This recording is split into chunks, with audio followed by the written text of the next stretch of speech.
All right, it's CX Day 2023 here with our little friendly CXT. I don't know if this is a support group or a think tank or what you want to call it, It but is not a hello, think tank. gentlemen. Happy CX Day.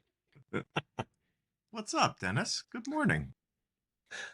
I feel Hey, like I'm having. Paul. Hello. Hello. Of course, as soon as I said Happy CX Day, I had latency problems. So Of course. it's that's the experience for today. All right, maybe I'll All just right. throw this out. Paul, oh my God, and up and now arriving. Wow, Stacy Sherman on CX Day. Oh my God, Stacy, hello. Good morning, afternoon, evening, wherever you are. Hi, I am Stacy. so Hi, excited to Stacy. have you. Stacy, we were just saying last week how much testosterone is in this group, and it's so nice when you or Claire show up because I feel like without a little balance there, it gets a little weird here. Oh, thank Ha- you. Appreciate it. Happy CX Day, Stacy. It is like Mother's Day and Father's Day to me. It is such a Oh, meaningful day. yeah. We were just going to dive into it. So our plan today was just to talk about whatever came to mind, unscripted, hopefully providing a kind of a behind the scenes or real world look at what us CXers are thinking about during the year. Stacy, what would you say has been the most eye-opening thing for you this year for CX? I'll ask all three of you actually. Well, first of all, you're getting me truly authentic and spontaneous because I'm just still on, morning coffee and I haven't even brushed my hair yet. So you're getting really truly true authenticity, but there's no other way anyway. Um, I would say this year, say the question again so I make sure I answer. We are just asking, what do you think the big thing in CX was this year, in your opinion? I believe that in this post COVID ish world, I say ish because it's not really over, but it's not over. I would say it's the emotion, the aftermath of the emotion that we all went through as an human experience. And so as we all went through the physical aspects of COVID, we are now just into the emotional aspects. And I think that's why we all talk so much about empathy and really putting our hearts and souls wherever we all travel collectively to drive more empathy because there's more mental ramifications we don't even know yet. Yeah, I've heard a lot of people talking about the time glitch or the time delay, the sort of stuntedness that being taken out of the normal procession of what we perceived to be the progress of our lives for a couple of years, how that's affected us. And I love that you're talking about this. Maybe, Stacey, are you talking about there was like an emotional void during COVID that we're trying to reclaim, or is that accurate? I think that leaders who are people, I think all people are confused and they're not even understanding the impacts of how we were disconnected as human beings. And I think we're just still understanding. We think we know COVID hurt us as a society, and we also learned that we thrive through these human experiences. But I think that I'll give you an example. there's a lot of layoffs going on in probably globally, but I'll speak from USA. And I think that people are suffering and they don't have to. When there's the layoffs, it's been done coldly and been done well. And I've experienced it this year. So I think that that's just one example where people are bruised. And when people are bruised, they can't actually pay it forward. And we need to bring that empathy into the workplace. We need to bring empathy to our peers, because guess what? What I experienced was that when corporate left me, people didn't know what to do. They didn't know what to say. They said nothing. And I had to call people and say, hey, like, did you forget about me? And they're like, I'm so sorry. I'm so glad you called me because I didn't know what to say to you. And I said, you know what? Just ask, are you okay? That's it. Are you Yeah. okay? Speaking of that layoff thing, that happened to me, and I was amazed how many people who I thought were my friends never even reached out to help me at all. And then how many complete strangers who I didn't even count on came out of the woodwork. And I just thought, I learned a lot about the human condition when experiencing that. So many people are your best friends when you're up, but as soon as something happens to you, like they don't have anything to do with you. It's a bewildering thing. Paul, Rob, I see you nodding your head. You're familiar with that? Yeah, Yeah, I think absolutely. I've seen it all over LinkedIn. People yeah. like really reaching out to people they may not even know, and trying to share that they're available, and community. It's interesting. I went through COVID. I changed out of corporate into a startup environment at the beginning of COVID. And for the first time in my life, I found myself remote working alongside everybody else, but as a full-time gig, never intended to go back. And I'll be honest, after 15 years in retail, thank goodness, because geez, I'm ready for the north travel. Like, I'm done with travel. I am done with being away from home. Brilliant. But I realized that there were people out there who I never considered as friends, as colleagues, who I became really close to virtually. And I ended up having, more than 2 or 3 people who come to my wedding last year who I'd never met in person, because we met during COVID, we met virtually. They live in another part of the country, and all of a sudden, COVID and remote working made the whole world so much smaller. But to your point, Dennis, it made me realize that being local to someone or having worked with someone doesn't make them a real good friend. What makes them a real good friend is what happens when the chips are down. And it doesn't take somebody local to do that. It takes somebody who cares and somebody who is willing to spend some time and understand you. And I think that's the difference that we've learned with COVID is, it's that human empathy, but it's come from, it's a global empathy. It's made the world so much smaller for everyone.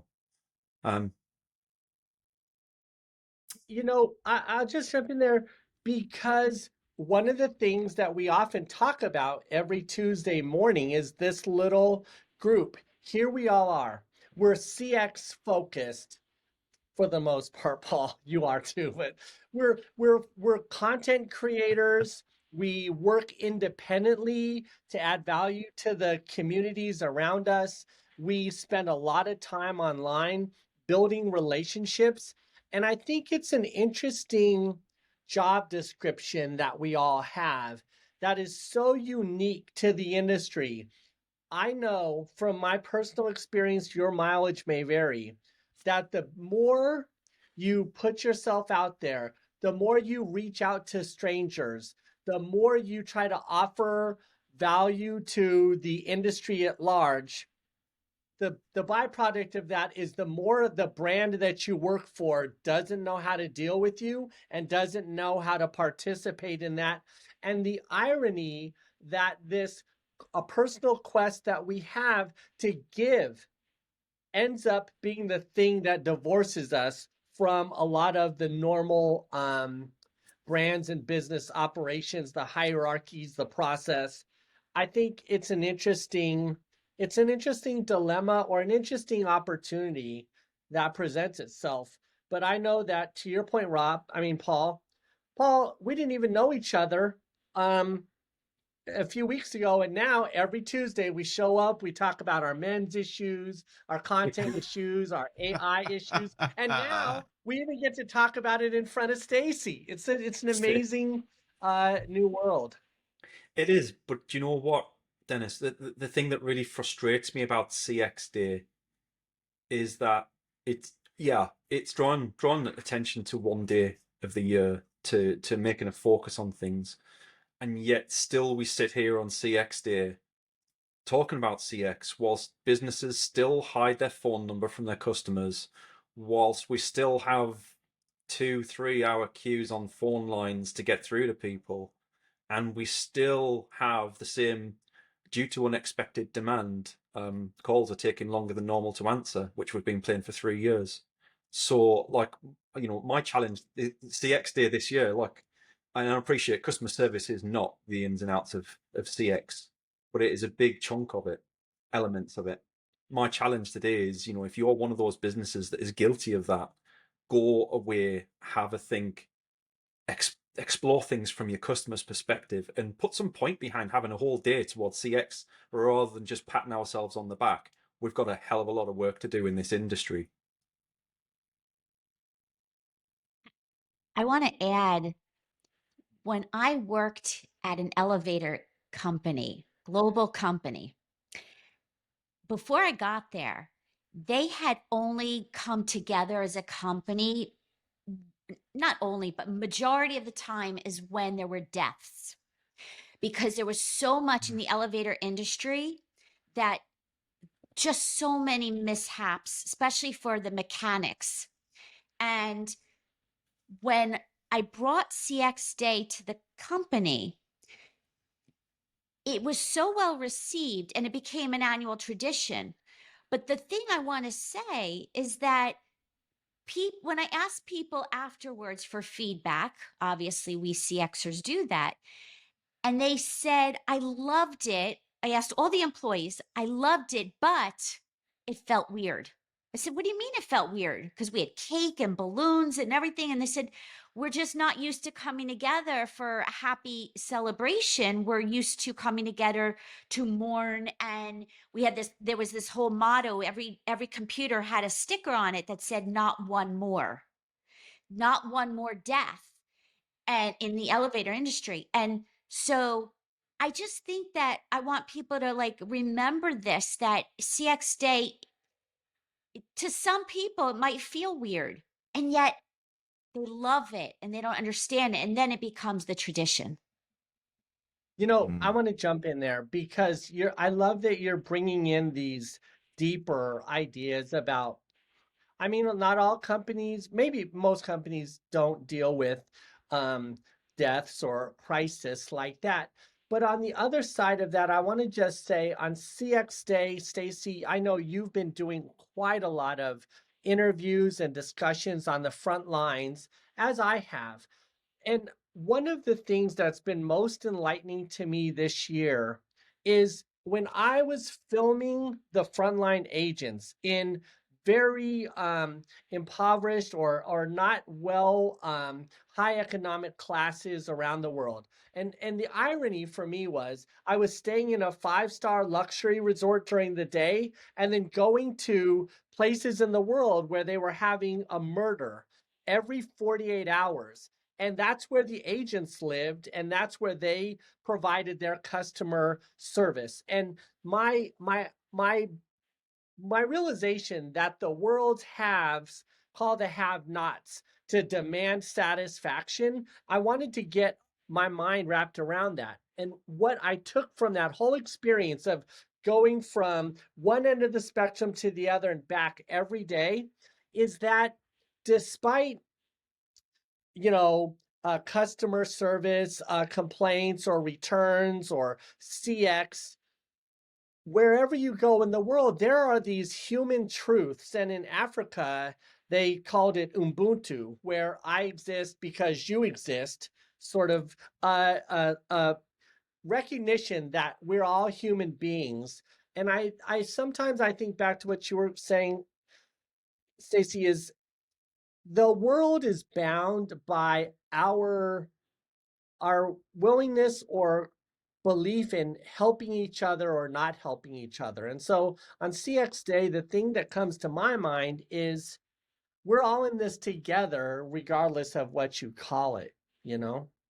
Yeah, but Dennis, not but, and what you just said goes back to the beginning point. What you just said is you're showing empathy. You're showing empathy. You put yourself in the shoes of the people in the job, and you came from your life in this beautiful hotel and then the reality of their life. And that's what we need more people to do, is the empathy and bringing it to work, because the people that work for us, the people that work with us, they're both spectrums. It's true. You know, so many times I hear this saying, walk a mile in the customer's shoes or walk a mile in the agent's shoes. And I think getting in the shoes is as far as anybody ever gets. The walk a mile part is where it falls down, you know. If you get executives, so one of the interesting things I found out about CX in this last 3 weeks was there was a person who leads CX for a global national fintech brand. They did a survey amongst their executives and found out that 35% of their executives have never used their financial products. That's an interesting revelation. And that revelation sparked a lot of the executives to say, okay, we're going to sign up for our own products. We're going to figure out what we do here. And I think what was interesting about that is on CX Day, I would challenge any brand or any CX executive just to ask yourself, do you really use the products of your own company, or do you really empathize with the work that the people do who deliver, you know? And ask them, are you okay? And yes, Twice. and ask, are you okay? Twice. Because the first time you'll just get a superficial yeah, but the second time you've got to Yeah. really mean it. I wonder as well, as while we're on this subject, there's something that neatly leads in, and Rob, I'd love to hear your opinion on it, is we talk about leaving the job at the job when we go home. And now more than ever, that's really hard to do, right? Like there's a lot of people remote working and so forth. I also wonder whether the flip side is true as well, whether we leave our empathy at home when we go to work. Especially when we're in that situation where we're having to leave work at work because we don't want to burden our families with it. Do we then divide our empathy and leave our empathy at home so that we just come to work and do the work that we can't share at home? Yeah, I will tell you, the opposite is sometimes true as well. And I find this to be a struggle sometimes, that I am spending a lot of emotional capital at work, and then I struggle when I leave work and I am with my family. And so I think both of those can be true. It may be that we come to work and we don't have the emotional capital to use it at work, and or we leave work and we've got these burdens that we're bringing into another space. It's one of the things I will say, that while I work from home, and I've done both back and forth through the years, the one thing that I miss about working in an office, aside from the people that you're around and kind of that energy of the group, is I miss the commute. While I feel like there were times where I didn't want the commute to work, I wanted the commute away from work and back to home, because it was a chance for me just to decompress and just kind of let everything go for the day. And today, I don't have that, right? I mean, as soon as I walk out the door, I'm home, because I do work from home. So I think it is a real challenge, and we just have to be mindful about ourselves and our emotions and the people that we're interacting with, as Stacy's talking about, right? Have some empathy. But a part of that is just being very aware and mindful of yourself. And that's not always easy.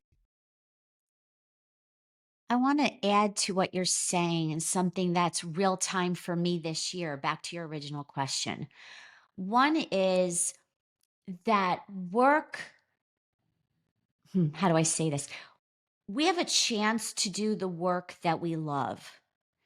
And then the day and the night really blend beautifully. And for those that are not doing in the day what they love, I believe that there's an opportunity for a reset. And I get you when you say about working from home and you do lose some of that human connection that we get in the office. What I also learned this year is that we can find those things that bring us fulfillment. We can create it also in different ways. So for me, this has nothing to do with work, but it's a game changer, no pun intended, is pickleball. I get out and I play pickleball. I've met 20 new friends in my own area that I've grown up with. Who makes friends in midlife like that in your own, in your town?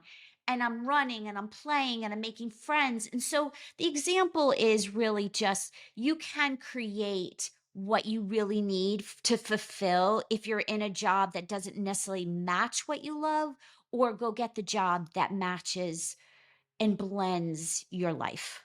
So, jumping in on that, we're sort of touching on the mental health of work, and I would say, interestingly, I came across last month a business in Israel, a startup who has an app that its sole purpose is to provide pathways for mental health improvement for customer care agents.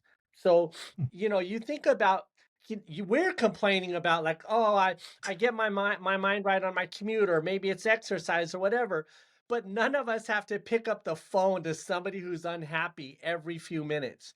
So I think there is something to the mental health, but also, I feel like the particularly American corporations, but maybe it's just economics in general, the system doesn't seem to breed mental health at the top. And I can't tell you how many executives I've worked with in brands that they're frustrated people. They're curious about why the improvements or the benefits they want to bring to their organizations can't happen, why the politics and the incentives are not aligned around common interests, goals, or mental health or happiness.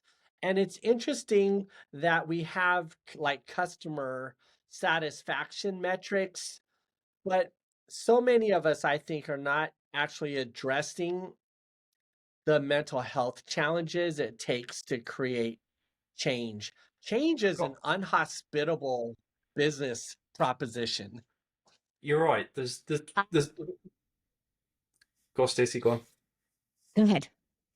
I No, was you going go to say ahead. there's a couple of businesses that I've worked with in the past that really impressed me in this area, and I'm not gonna name names, but they're to your point, Dennis, similar sort of situations. There's an Israeli tech business that I came into contact with last year who have built over 500,000 machine learning models that simulate why employees churn, and they take all of the data points from across the business, not just their call metrics and it takes their punctuality, their sick days, their HR record, their distance they live from the call center, or whether they work from home, or whether they're hybrid, how long their commute is, because distance can be irrelevant. If it takes you half an hour to travel You know, on bus, it might take you an hour to travel by car, a different way or whatever. It takes all of those things into account and then allows the business to not only predict the churn in their agents, but predict which agents will churn and give them an opportunity to prevent the churn. And it's interesting because I expected a lot of the information they said to be about pay and hygiene factors. And actually it's not. Quite a lot of the time they found it was to do with the shift patterns, and it was to do with the length of time to get to work. And then the other thing that I'd mention is a very good friend of mine here in the UK works around the idea of sustainable mental health. And I think that's probably where a lot of businesses fall down, is we treat mental health as if it's something that can be fixed by pizza on Fridays or ice cream on a Tuesday or whatever. It's not. That's part of the process. Absolutely, help people feel better. But it's about giving them the tools so that the people who are dealing with the mental health problems even have somebody to go to, and not just signposting people, but actually dealing with the situation and actually getting help for the people, rather than training some people to be able to spot the signs and then signpost people out. Actually having somebody, a process in place that where they can become self-sufficient. And his whole goal is for him not to be needed by his clients. When he steps away from a business, he knows that they've got that packaged up and can deal with it themselves now, mostly. And that for me is a beautiful idea, and I think more businesses should think that way. Can I chime in? Yeah. Jumping at my seat here. I'll go after you. I'll go after you. Okay.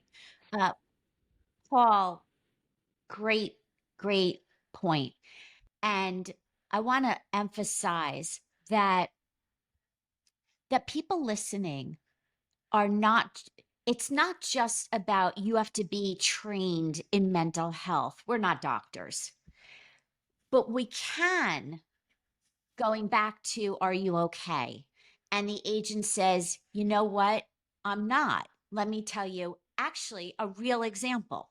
A real example is that there was someone who worked for me, and I asked, are you okay? And she said, I'm not, because I had a stroke a year ago, and this headset on my head gives me headaches, and it's really hurting me. I said, oh my gosh, I'm so glad you told me. Let's get you a new headset, right? And how much that made a difference in her ability to do her job. And I actually have a recording of her that I want to share with the world of this, because that's part of mental health too, right? That small thing, a headset. Yep. I'll pause. Stacy, yes, and I'm so proud to know you and that you're exposing these things that are so important to just being good humans to other humans. And I'll say that I had a chance to speak to a guy named Sean Shepard. He runs a global consultancy for transformation and yada yada yada yada. But what's interesting is I asked him, I at one time I said, Sean, you sort of work in this area. What's the number one secret to transformation in an organization? And he said it's always the same thing: making people feel safe. People who don't feel safe don't change. And so if you have a corporate culture that doesn't acknowledge people for their real contributions, or maybe even their inability to contribute, and make people feel seen and safe, then your humans in your organization, they're frozen in whatever stage of the life of your company that you're experiencing. That really making people feel safe is one of the most powerful business levers you can use. Do the change with people, not to I them. think that's been yeah. I was gonna say, I think that's been a challenge. Back to Stacy's point, when you see these layoffs that have happened across a lot of sectors, it's really challenging to make people feel safe, because people do start to look at whether that's the broader economy as a whole, or they're seeing these kinds of jobs start getting cold first from large companies, and they go, oh, that's the kind of job I'm in. All of a sudden it makes it really hard to feel safe if that's where you are. And that affects your mental health. It affects your work. And to your point, Dennis, it makes change really hard. Dennis, I want to go back to, I just figured out the right words to your very first question. And that is about this year. This year is about psychological safety. In the past, it's about physical safety. Yeah. Yes. And I see Paul in the chat has got to run. Paul, it's so nice to see you. I'll see you next week. See you next week, guys.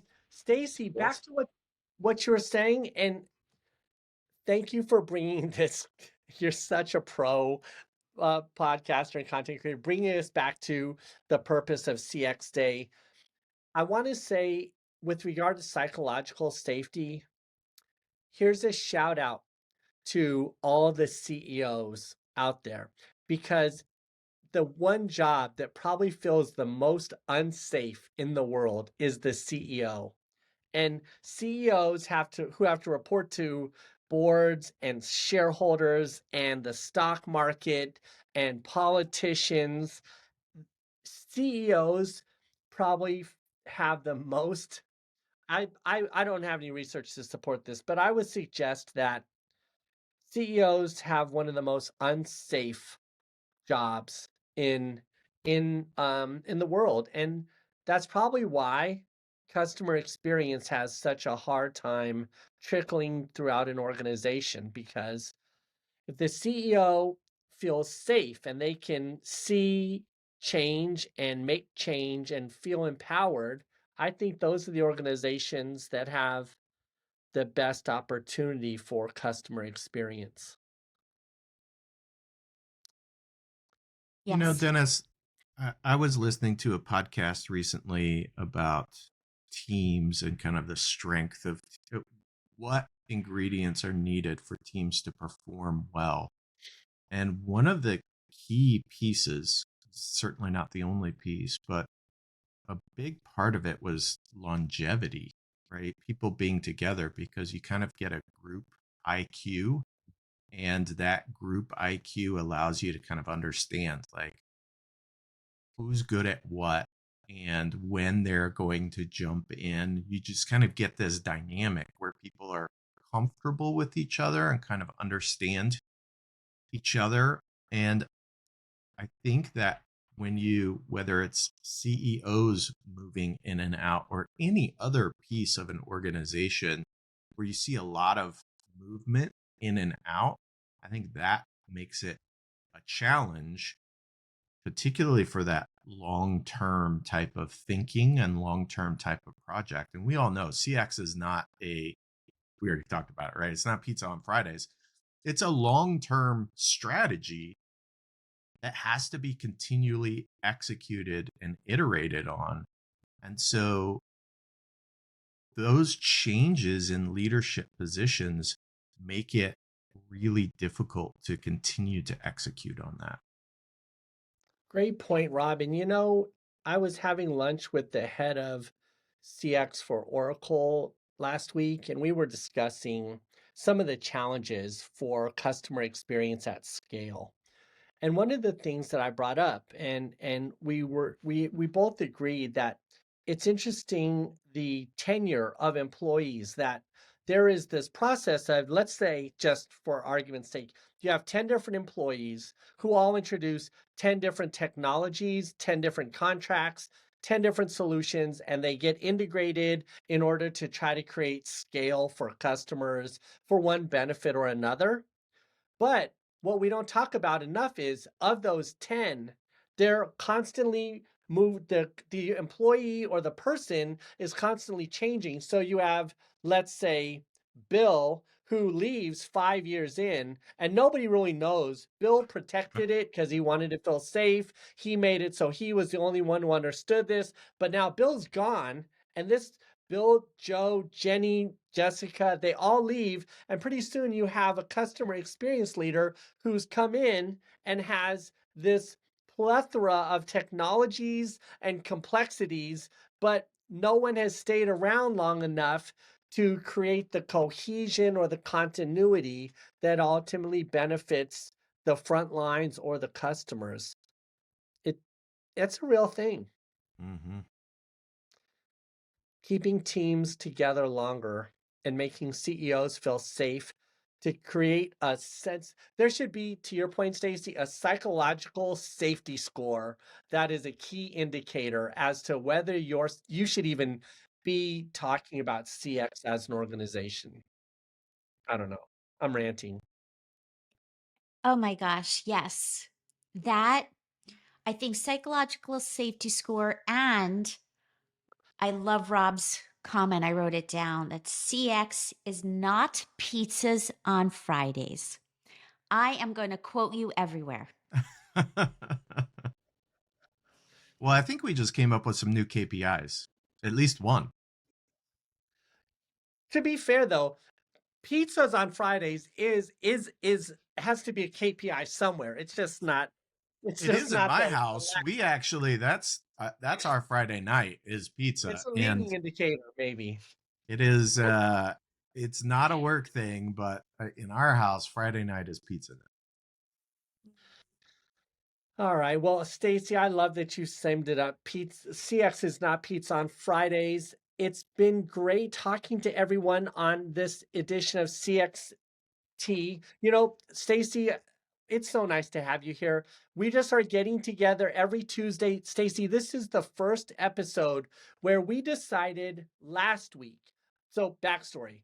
We were going to try to get together as just ourselves and talk about CX once a week, but then we realized every Tuesday we all just pop in and talk. So we just decided to record every Tuesday. And so, it's so nice to have you. You're here for the first recording. It feels like a great inaugural recording of our behind the scenes of CX. So thank you for coming in spontaneously, Stacy. We Yeah, hope and you thanks come for every. bringing some feminine energy to this room because we needed it. And there's true love here because I don't get on camera with like zero, camera face. So that's love. Stacy, You you know, always I have want a camera face.